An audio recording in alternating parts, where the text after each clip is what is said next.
that's a good plan, We're Jonathan. So live, next time, Scott. right? So the next set we should do. Are we Oh, rolling? oh, Yes, live. Are we we're rolling? rolling. Oh, just wait, Jonathan. We'll be rolling soon. Yes, Are we we are. live? We are. Oh, okay. So we have to stop. We have to stop talking about secret stuff. Okay. So welcome, Rangers, and welcome. Happy. Today's Monday, right? Today's Yes. Monday. Happy Something like- Monday. Yeah. So a couple things before we jump into the slideshow and show you all the spoilerly. I can't say that word. Oh, that's tough to say. It is. All the goodness. We'll just say goodness. Yeah. Before we jump into all the goodness, I just want to give you a couple quick updates. First of all, Allies Pack. We've put this out before in other updates, but we just want to keep saying it so you don't miss it. Allies Pack is shipping the end of this month, so that should just start any day. So if you're waiting for the Allies Pack, just sit tight. They'll be on their way, so keep an eye out for them in the next couple weeks. But they're here. They are on the schedule. They are in the warehouse. They are being processed and should be making their ways onto your tables. So the only other thing is that the Kickstarter is running now, and it ends in 8 days. So you have 8 days to jump on board to this one with all the Psycho Rangers. And all the Space Rangers. And all the Space Rangers. That's very true. So speaking of Space Rangers, maybe we should throw some graphics up, Desiree. And let's kick off with Andros, the Red Space Ranger. I think that'll be a fun one to start off. Let me get that up. Let me go to the Red Ranger. Here we go. Andros. Oh man. So Andros is one of my favorite Rangers, and here is basically every card that's going to be in his combat deck. So that should be live. Andros is kind of focused on stealth. He's actually one of the Rangers he's one of the few Rangers with a stealth theme. Like, I believe his first appearance is literally infiltrating, like, a giant crowd of evil villains. And so his core character ability, which I think was revealed earlier in the Kickstarter, is Covert Tactics, where he can ignore the guard keyword once per battle, or he can allow any Ranger to ignore the guard keyword, which is very nice, and allows them to, slip through the enemy defenses. That's sort of going to be a theme with him in particular. Notably, like, Pierce Defenses is a 0 energy cost 2-die attack that allows the next time any Ranger performs an attack to ignore the guard keyword. So it's really good to use that to set up another Ranger's big slam. Let's see. We've also got Let's Rocket, which is the morphing call for this season. That one is kind of high risk, high reward. You roll 2 dice, and then you gain an amount of energy equal to the number of hit results. So you can get up to, like, 3 total energy out of it, because playing the card does cost 1. And then afterwards, another Ranger can immediately play a card, and Let's Rocket goes back to the top of the deck, giving you just a little bit of defensive bonus, too. It's a really nice card. I always enjoy playing it and shouting Let's Rocket. Then we've got Mega Drill Breaker, which is his other big attack. It is a 0 energy 2-die attack, and so that's a pretty basic attack. But if it does not defeat the target, you can then commit more energy to it to perform an additional attack against that target. So you can kind of really focus down a single target really hard.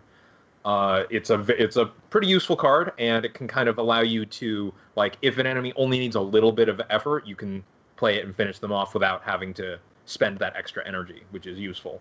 Let's see. Then we've got Telekinesis, which is one of our first sort of unmorphed Ranger powers. Several Rangers have had sort of superpowers outside of their Ranger form, and I believe Andros was the first. And he has telekinesis. He can move stuff with his mind. And so with that, he can bring things to a Ranger's hand. So at the start of any battle, you can play that card, and then immediately any Ranger may take the top card of their discard pile and add it back to their hand. So, like, it's a bit thematically cheeky of being something to your hand, being telekinetic. Let's see. Then we've got his Spiral Saber, which is his power weapon.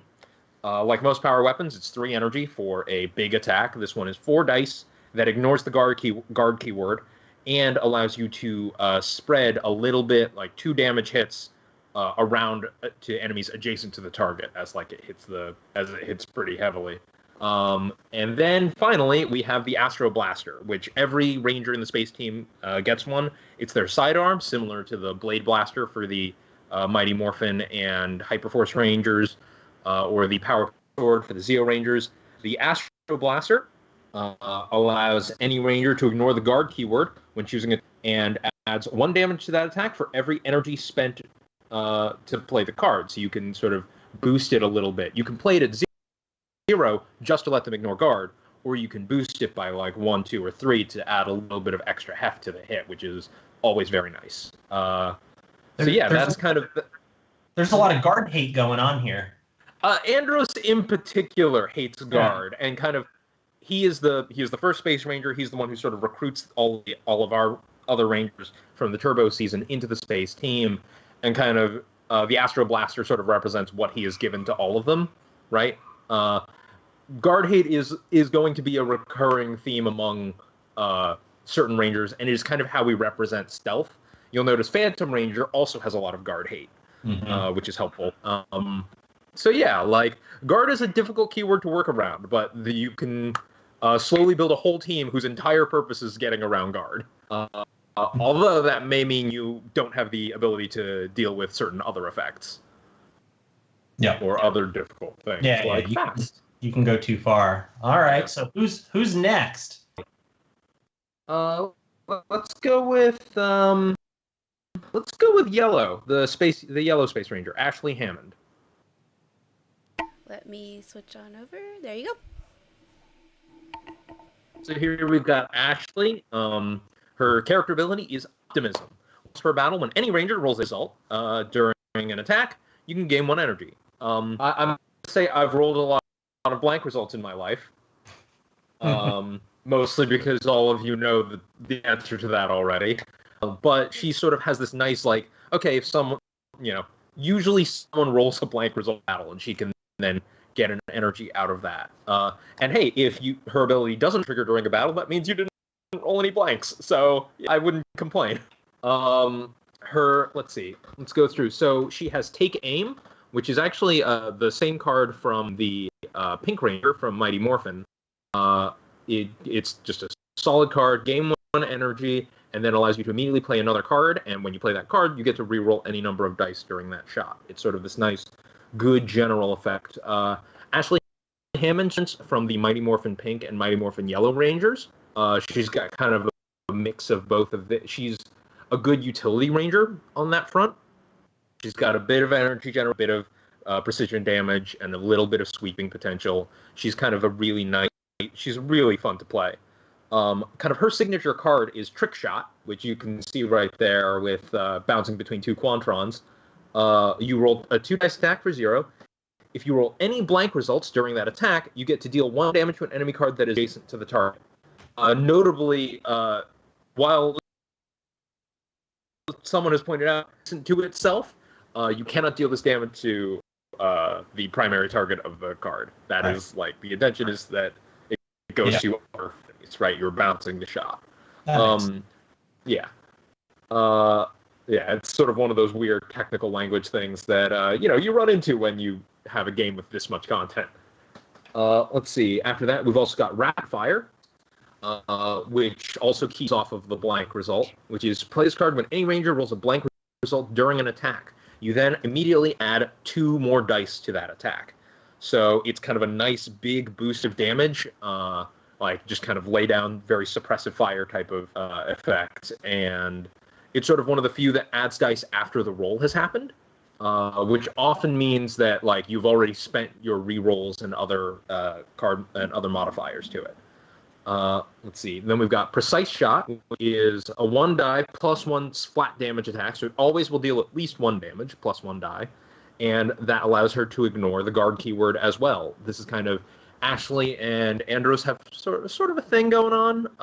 And, they sort of learn from each other. And going with this kind of Yellow Ranger, Pink Ranger balance, Precise Shot is kind of a combination of Arrow Shot and Precise Strike, which I think was a fun Easter egg for her. Finally, we've got Star Slinger, her signature weapon, which is similar to Trick Shot but turned up to 11. It's a 3 energy, 3 dice attack. After rolling, you choose 2 dice from that attack and deal that amount of damage to enemy cards that are not adjacent to the target.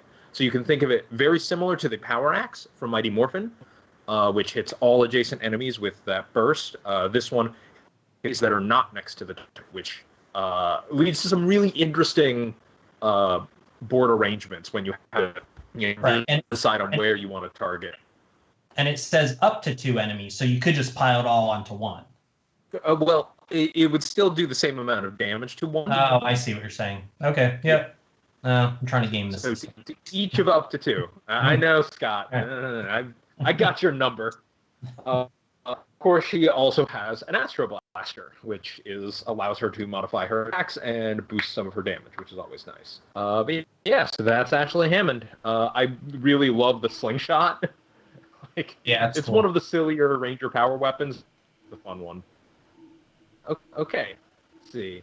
All right, what's next? Next, let's hit Carlos Valerte. He is Valerte. I forget how it's pronounced. It's been a while. Carlos, he's one of my favorite Space Rangers. He is in one of my favorite episodes. Right. And yeah.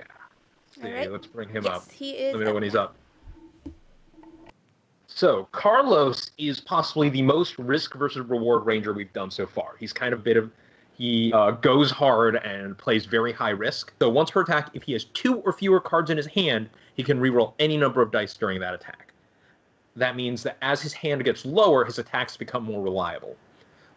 Notably, when you play, if you have 3 cards in your hand and you play one of them, now you have 2 cards in your hand, which means that his ability does trigger on that card play. So you only need, once you have 3 cards in your hand, you can start triggering his power. Mm-hmm. Let's see which to start with. Let's go with his Covering Strike. That's kind of a nice straightforward one. It's a 2-die attack. Before performing this attack, any Ranger may choose 1 card from their hand and place it on top of their deck. This is really nice for him because it lets him reduce his hand size before rolling, so even if he has, a fair number of cards in his hand, he can then start lowering that hand while also beefing up his defenses. But this card also can help TJ, which we will see soon, and to set up his own abilities, which trigger based on top card of the deck. Players have also pointed out he works really well with Zeo Pink, who also has effects that trigger off of the top card of people's decks. It's a really nice utility card, but otherwise a nice straightforward 2-die attack, which is also useful. Let's see.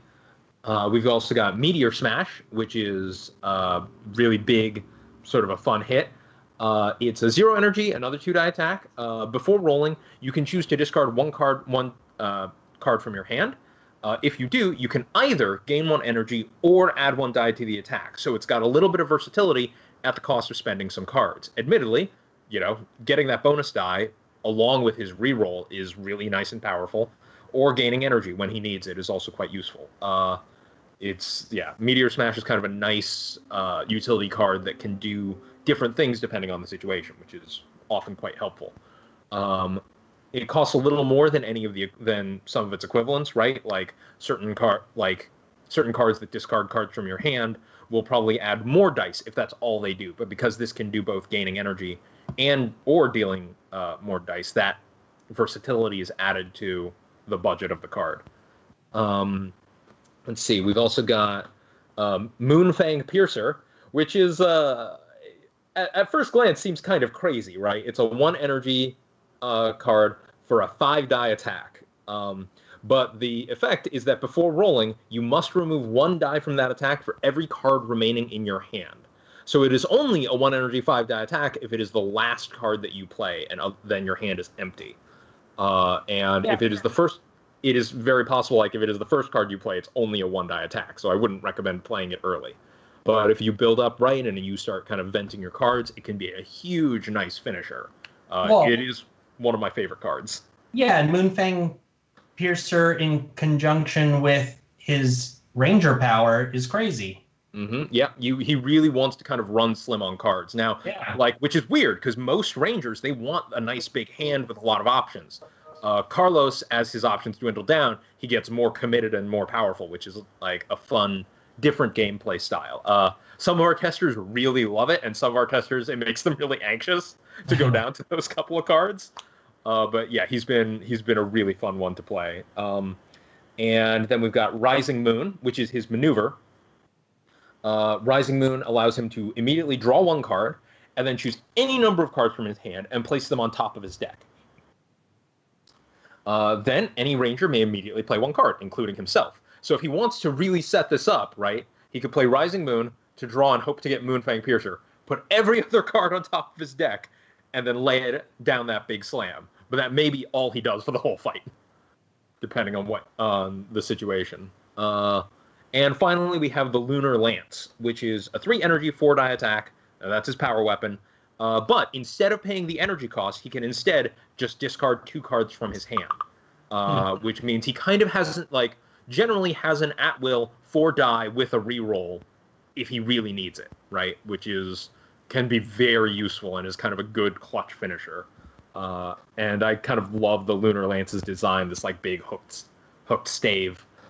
I just love Carlos, man. And not only because he was in an episode with Adam, my favorite ranger, but yeah, he's great. I hope people are going to be really excited about him. Yeah, he's cool. There's a lot of unique gameplay to try to wrap your head around, because you're going to really have to adapt to his style. Mm-hmm. Yeah, each ranger is going to definitely have a very unique play style. I think he definitely fits, like, Mighty Morphin Black has a similar high-risk play style, who wants to, like, discard a lot of cards and run low on his deck. So Carlos instead wants to burn low on his hand, which, it scratches a similar itch, but requires a very different play style and play behavior. And so, like, if you like Mighty Morphin Black the way I do, I think you will enjoy Carlos. Cool. All right, what's next? Who should we move on to? Let's see. Do we want to put it to a vote in the chat? Do we want to do pink or blue? Sure. Yeah. Sure, we can. So, what do we got? Pink or blue? Just shout it out in the chat. And we'll see in, like, I don't know, 10 seconds. But yeah, I've had a real blast designing the Space Rangers. They are one of my favorite teams. I think they came really close to toppling the Zeo Rangers in the poll too, right? Like, yeah, Zeo was number 1, but Space was like nipping at their heels for sure. Yeah. So yeah, like it's good, and it's got some of my favorite characters, and of course, like, it's kind of the big finale of the Zordon era, right? And we're definitely not done with space content, right? This is just the Psycho Rangers. We haven't seen Astronema, we haven't seen Ecliptor, like, and everyone's hoping for Zane, and like we love Zane too, just Right. But, yeah, that's something people need to kind of understand, that when we're doing something from one theme, around one show, you're not going to get everything from that show all at once. You may not get everything from that show ever. Like, there's just way too many choices. But you're certainly not going to ever get it all at once. And just because I think some people are thinking very linear, and they're saying, like, oh, they've skipped over this. Nope, there's no linear order that we're going in. So if we do space now, maybe we'll touch on something. Yeah, we can go back to Turbo. We can come back. Yeah, we're not trying to do this in some sort of chronological order. Yeah, I think we've said it in the beginning, right? Like, if we wanted to do it in order, then, like, all the Dino Charge fans are going to have to wait 24 years. Right. Like, right. That's not cool.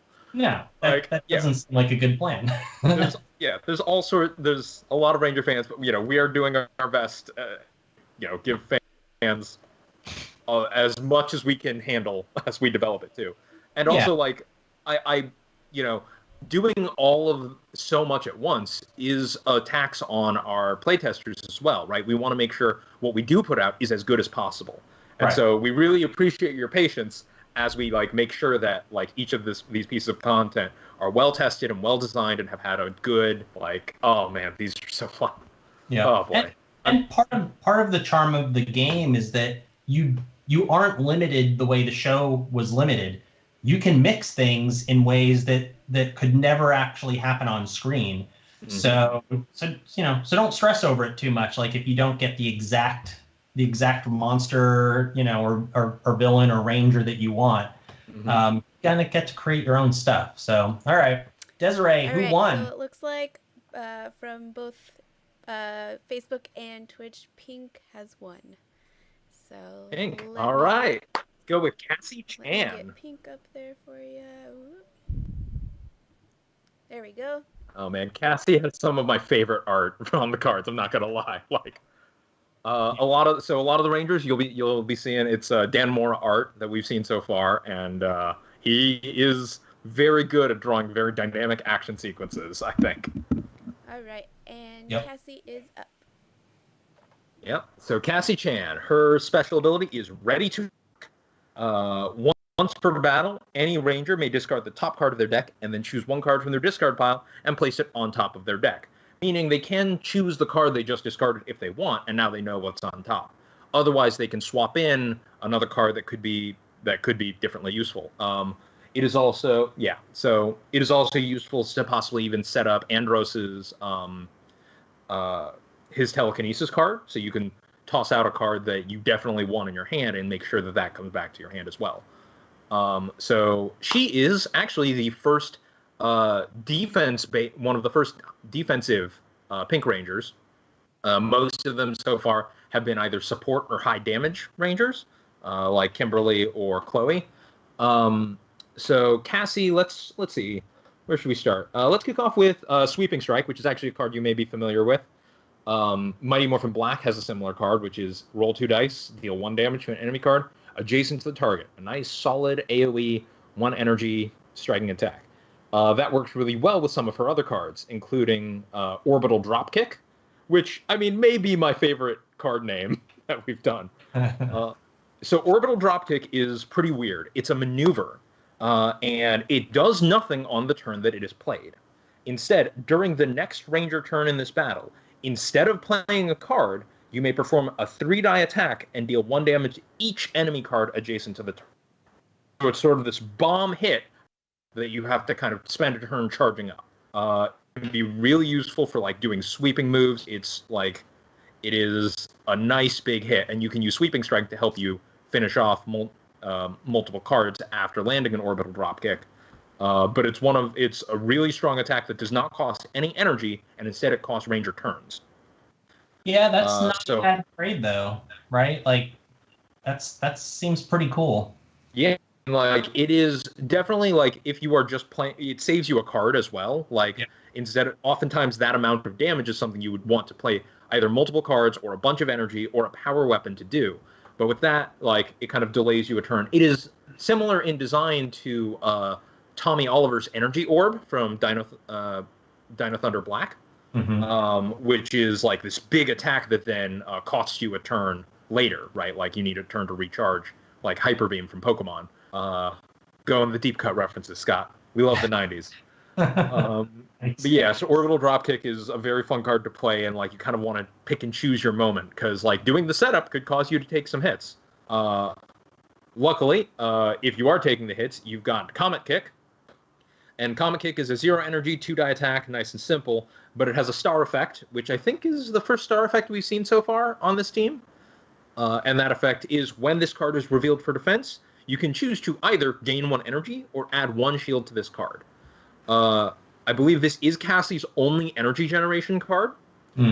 So she can run a bit energy hungry, which means you want to pair her with someone with a little more energy generation, like Ashley is a good match, or even some of the other Pink Rangers. But with this card on top of her deck, she can then defensively gain energy, or make this card a little bit beefier and make her deck a little bit tougher to get through. And even more than that, we've got Tough Stuff, which is a reaction. Play this card when any Ranger reveals a card for defense. Double the number of shields on that card. And so that can be combined with Comet Kick, turning that from a 1 shield card into a 4 shield card, which could be quite powerful. Or you can use it on a 3 shield card to turn it into a 6. It can really beef up a card's defenses. It is less useful on other 1 shield cards because it only brings it up to 2 shields. But in a pinch, that might be what you need to do. Meanwhile, if Tough Stuff is revealed for defense itself, you can then spend 1 energy to turn it from a 2 shield card to a 4 shield card. Effectively, you can spend an energy to use the card on itself when it's revealed for defense. Huh, that's pretty cool. Yeah, so it's sort of got a similar theme to the way Mighty Morphin Jason's block card, right? Reduces damage by 3, but is also a 3 shield card. There you go. Yeah. And finally, we've got her power weapon, which we've seen a lot of discussion about in the Facebook group. Check out the Facebook group if you want to engage in all of the theory crafting that's going to be happening immediately after this stream. is Satellite Stunner. This is a 2 energy cost power weapon. I believe this is our first. This is the cheapest power weapon we've had so far, aside from Turbo Red's Turbo Lightning Sword, which is X energy cost, so that could be low. But Satellite Stunner allows you to choose up to 2 foot soldier cards, or 1 monster, or 1 boss card. So if you're fighting a monster or a boss, if you are fighting a bunch of foot soldiers, you can pick 2. For each of those cards chosen, you add hit tokens onto it until it has a number equal to 1 less than its health value. So Satellite Stunner cannot defeat a card. It just can't. But for certain cards with a lot of health, it can deal like 6 damage to Dracon's Stolen Power, or it can deal like 9 damage to that one King Mondo card that we've been teasing, which is incredibly good. Yeah. But it doesn't defeat the card itself. You need to follow it up with something. It also gets around guard, which is nice. Again, more guard hate in this team. But yeah, it is one of the more useful. Like, it is very useful if you can plan around it. And if you do, you can get a huge amount of mileage out of Cassie's card, Satellite Stunner. And of course, she has an Astro Blaster. Yeah. So yeah. All right. So the fans picked pink, so I guess blue. Last but not least, we got TJ Johnson. All right, and he's up. We're saving the best for last. Let's be honest, right? Like, Blue Space Ranger, he was Turbo Red. He's one of my favorite leaders in all Power Rangers. I love TJ, and he is level-headed. Once per battle, when any Ranger performs an attack, they may remove up to 2 dice before rolling to add that much damage to that attack. So, effectively, you can turn any 2-die attack into a flat 2 damage attack, which means you don't have to roll. You just deal 2 damage. And when you roll as badly as I do, that's great. So it's interesting. Level-headed feels a little Red Ranger-ish, right? Yeah, like, he's got some leadership going on there. Yeah, he is the second in command of the Space Rangers for a reason, and he was the leader of the Turbo Rangers. Right. So this sort of brings him forward and gives him, and it's kind of been interesting with the Blue Rangers, because oftentimes they are support characters, which feel very similar to leader characters who also have abilities that support their team. TJ really bridges that gap, bringing a lot of his Red Ranger experience and reliability in. The Space Rangers notably have very few reroll effects in general, aside from Carlos, who only rerolls for himself. TJ kind of fills that gap, where instead of like rerolling your die and hoping for something, he is just like going, look, this is what we do, this is how we do it, and we'll get it done, right? Yeah, nice. And so let's see, we'll go right into Precision Tactics, which is effectively almost a maneuver version of his core ability, Level-Headed.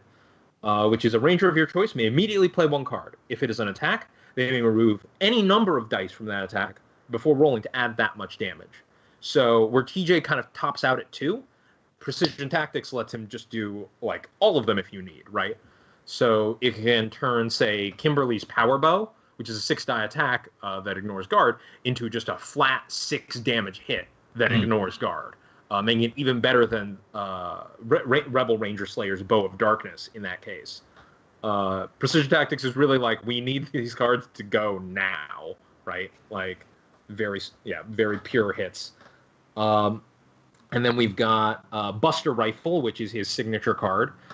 Combining his Astro Axe with the Astro Blaster will create this kind of energy rifle that you'll see on his sculpt.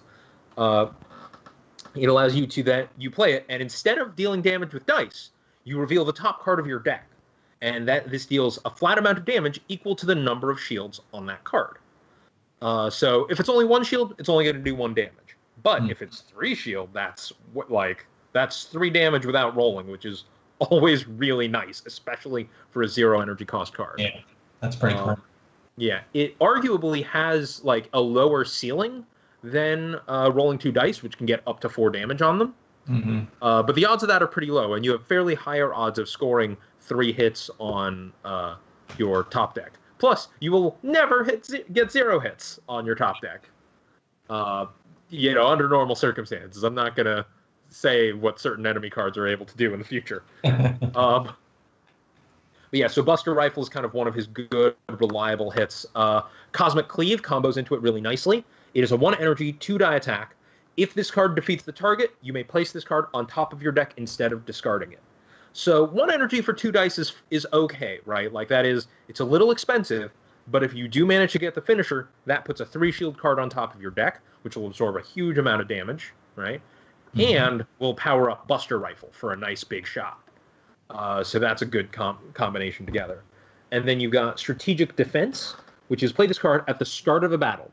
Gain 1 energy, and each ranger may look at the top 2 cards of their deck and put them back in any order. So TJ sort of like calls out at the kickoff of the fight. It lets every ranger on the team rearrange their top 2 cards, and kind of decide like, okay, you get a sense as to what you're going to draw, what you might draw if you have draw abilities, and you also get a sense as to what you kind of damage you can take. And for TJ in particular, he gets a sense as to how much his Buster Rifle is going to deal. And then we've got Astro Axe, which is his power weapon. It is similar to the Buster Rifle. It's an attack special. Reveal the top card of your deck and 1 card from your hand. It deals an amount of damage equal to the number of hits on those cards. So you are now combining like both, what's in your hand, which you get full control over. You know what's in your hand, and the top card of your deck, which you have a bit of control over based on Cosmic Cleave, Strategic Defense, and other cards. And Carlos Valerte's Covering Strike can let you put a card from your hand on top of your deck. It's quite good. You can get a lot of mileage out of this.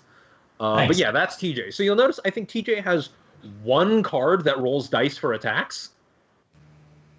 And his ability will work great for that card and using his ability when TJ is alone, he may not need to roll dice ever when he's fighting. Wow. But on a team, he sort of lends that power to other rangers. TJ is who you want if you want like a reliable, solid hit, and re-rolls and just the dice aren't cutting it. If the dice are being mean. And So you're saying you want him on your team all the time. I mean, I do. Yes. Right. Yes. That's Scott. I appreciate the call out. No problem. Just keeping it real. Yeah, all right. Well, we looked at the Rangers. Maybe now we can look at the Zords. Yes. So every Ranger, of course, has their own Zord card. Okay. Let's kick off with. Let's see. We've got on this banner. We've got Mega V1, Mega V5, and Mega V4. So red, pink, and yellow. Let's take a look. All right, and those are up.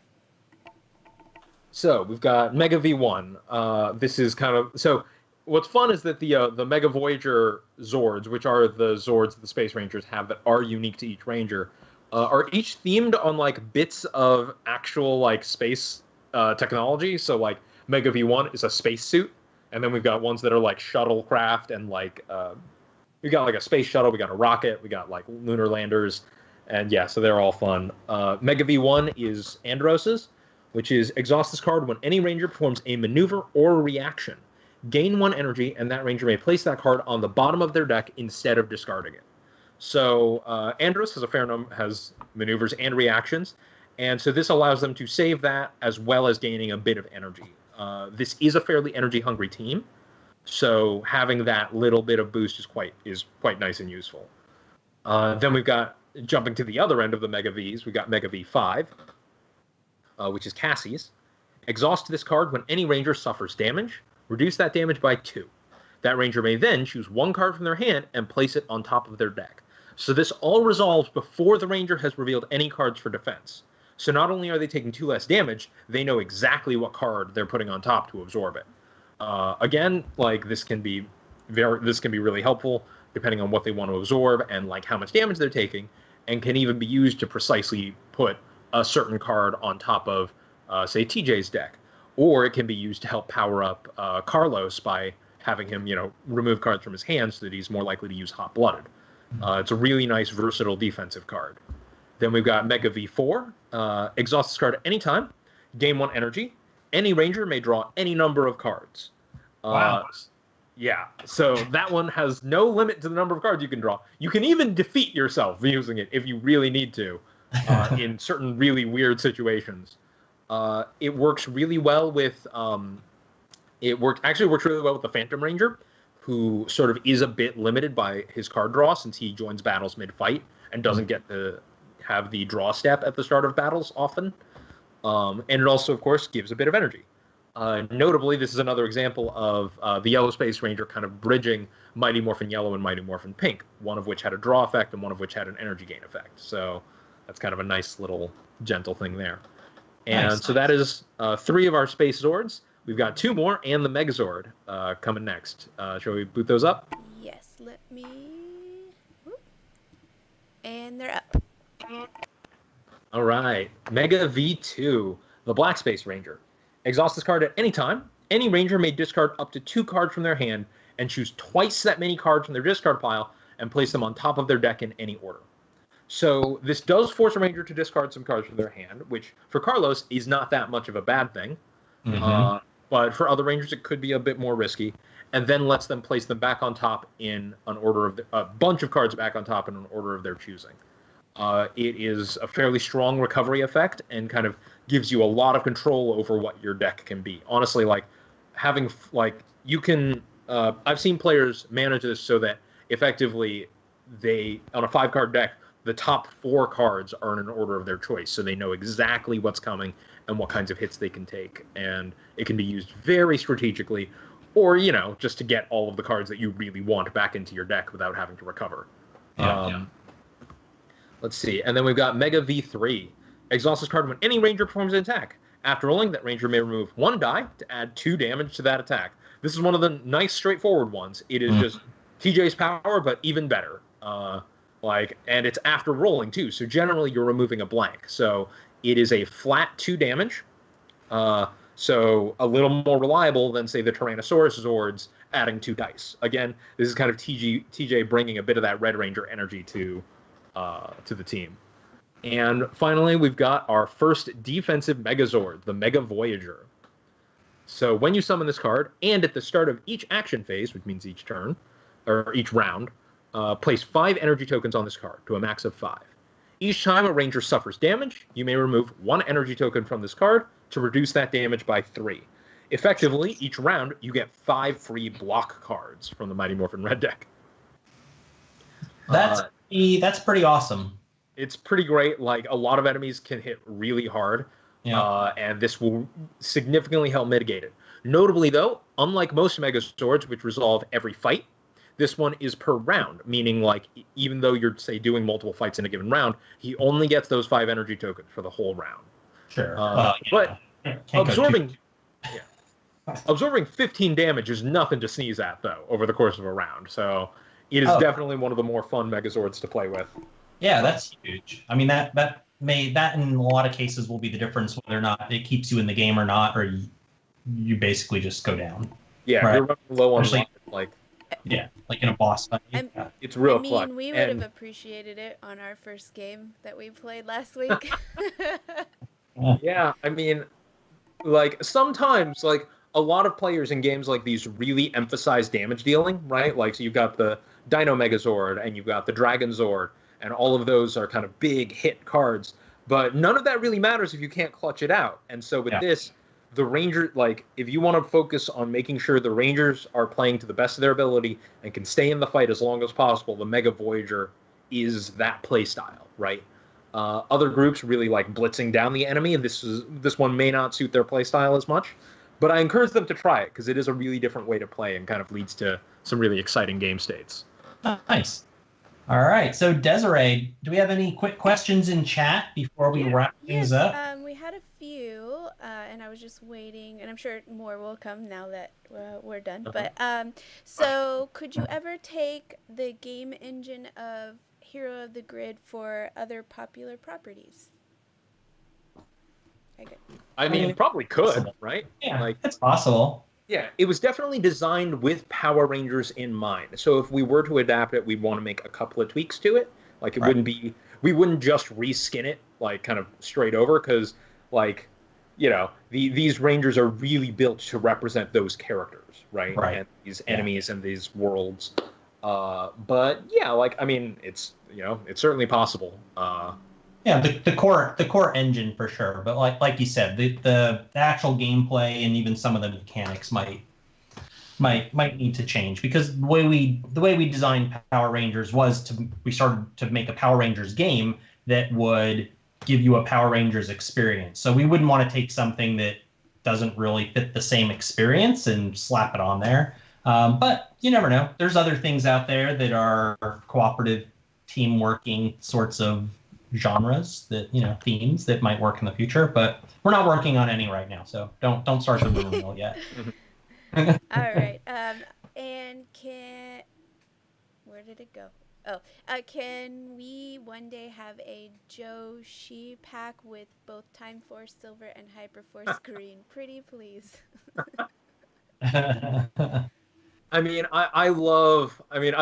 We all love Yoshi Sudarso. He was in the play was it Game the Game stream very early on. Like, we love Yoshi.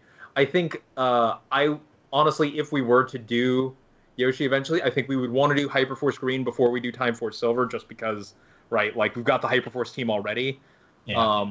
But yeah, I mean, I would certainly, I think that would be cool, and it's certainly a Power Ranger, so I don't see why we wouldn't see that if the game got a long enough lifespan. I can't necessarily say any more than that. Yeah, we might get to it eventually. Yeah.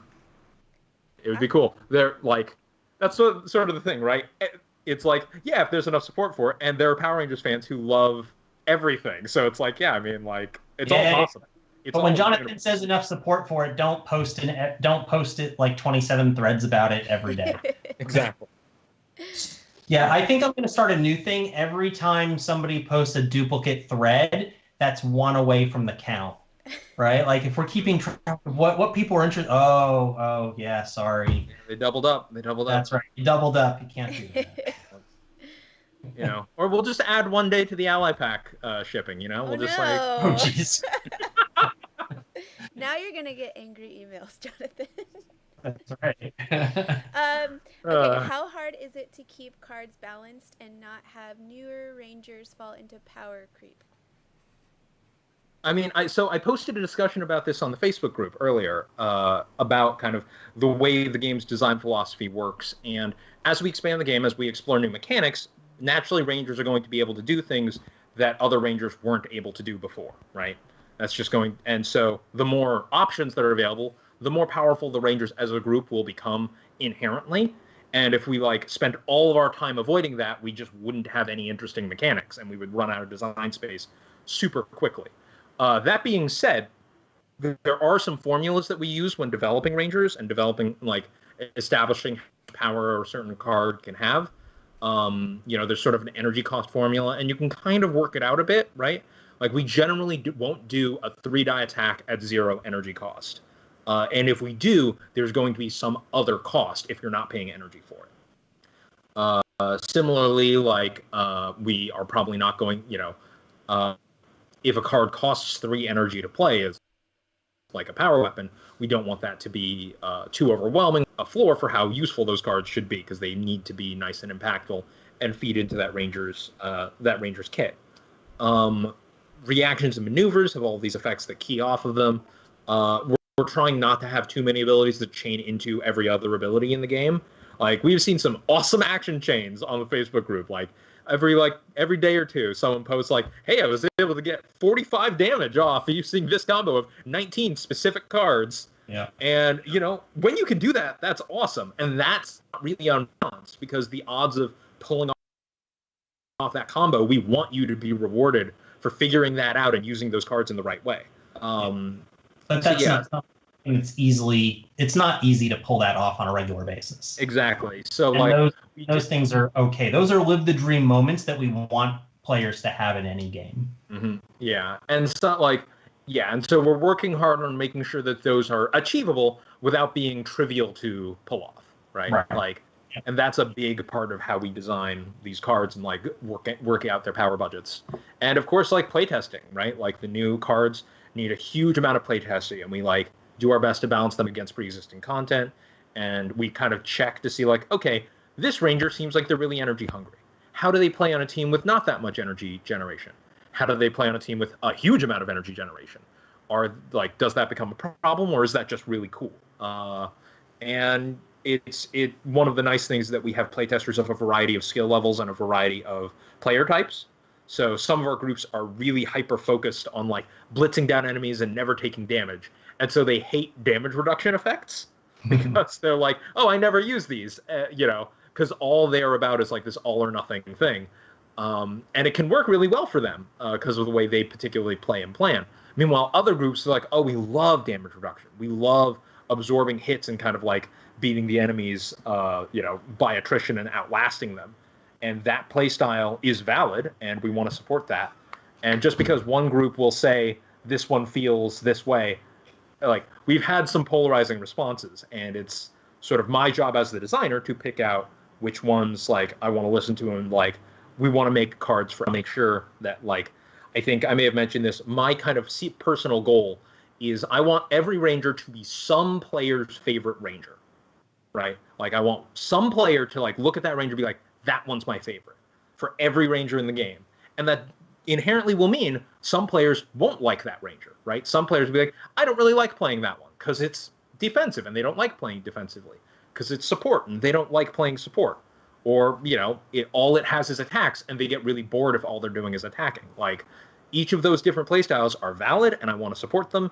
And, keeping them balanced in this game has been a really fun exercise, partly because the game self-balances, because no ranger can do everything. And so you need a team, and that means we have a fair amount of wiggle room. Like that's the beauty of this, right? Like, if I don't like playing the support character, it's a cooperative game. Somebody on my team wants to play the support character, right? Like it's like a role-playing party. Mm-hmm. Somebody's got to be the healer. Generally, the people that wind up being the healer enjoy being the healer, and it's an important role. And kind of without all those roles and that balance, your team is do. I think Scott broke up for a second there. At the very end. But yeah. I 100% agree with that, though, in general. We're working really hard to make sure there's a good spread of play styles. Wait, actually, can I be heard right now, or am I the one lagging out? No, we can hear you. Scott seems to have frozen. Oh, no. I don't know what happened to Scott. Scott, did we lose you? Press F to pay respects for Scott's internet. Oh, no. Well... I mean, is this a good point to call it? I mean, oh, there he goes. There he goes. He's back. He's back. See, you just had to threaten to end the stream, and then he came back. Oh, all right. I'm just kidding. So yeah, do we want to know? 10 minutes left in the hour. I don't know. Okay, we have a few more. Well, we do have more questions. Ooh, hit me. What we got? Let's see. We'll do one at a time. We'll do one more question unless we decide to do two. How's that? Okay. We do have a clarification for Ashley's ability. Is it gain 1 energy per 0 or just 1 energy flat? No. It is just 1 flat energy. Generally, that is if you notice the balance curve, most ranger abilities, if they generate energy, they will generate 1 per battle, right? That is about the amount situationally. Ashley's is honestly one of the most reliable ones. And yeah, it's kind of just gives you that nice prize, similar to Ninjor, honestly, who also has effects that trigger on blanks. But yeah, so it is only 1 energy. If you roll any blank results, you can get 1. Yeah, that was an easy one. Yeah, all right. I guess we can do another then. Okay, let's see. Any information on Mastermind mode or the new scheme cards? Does Mastermind mode work with every boss available at the moment? Scott, I think I've got this one. All right. Okay. Give it a shot. Just wait. That's right. There you go. Yeah, got it. That's right. Today's about the Rangers. Don't worry. We'll get to other things. We're going to do another stream next week, I think. I think that's the plan. Yeah. Is next week? What are we doing next week, Desiree? What are we covering? Do you know? Is this my chance to say just wait? Or no, I'm just kidding. So next week we are going to be covering the Psycho Rangers and more of the Machine Empire. Is what I've been told. Yeah, so we'll be doing enemy stuff. We'll talk. I think that'll be a good time to talk about Mastermind mode and how the Psycho Rangers play. It's a fun mode. I'll say that much.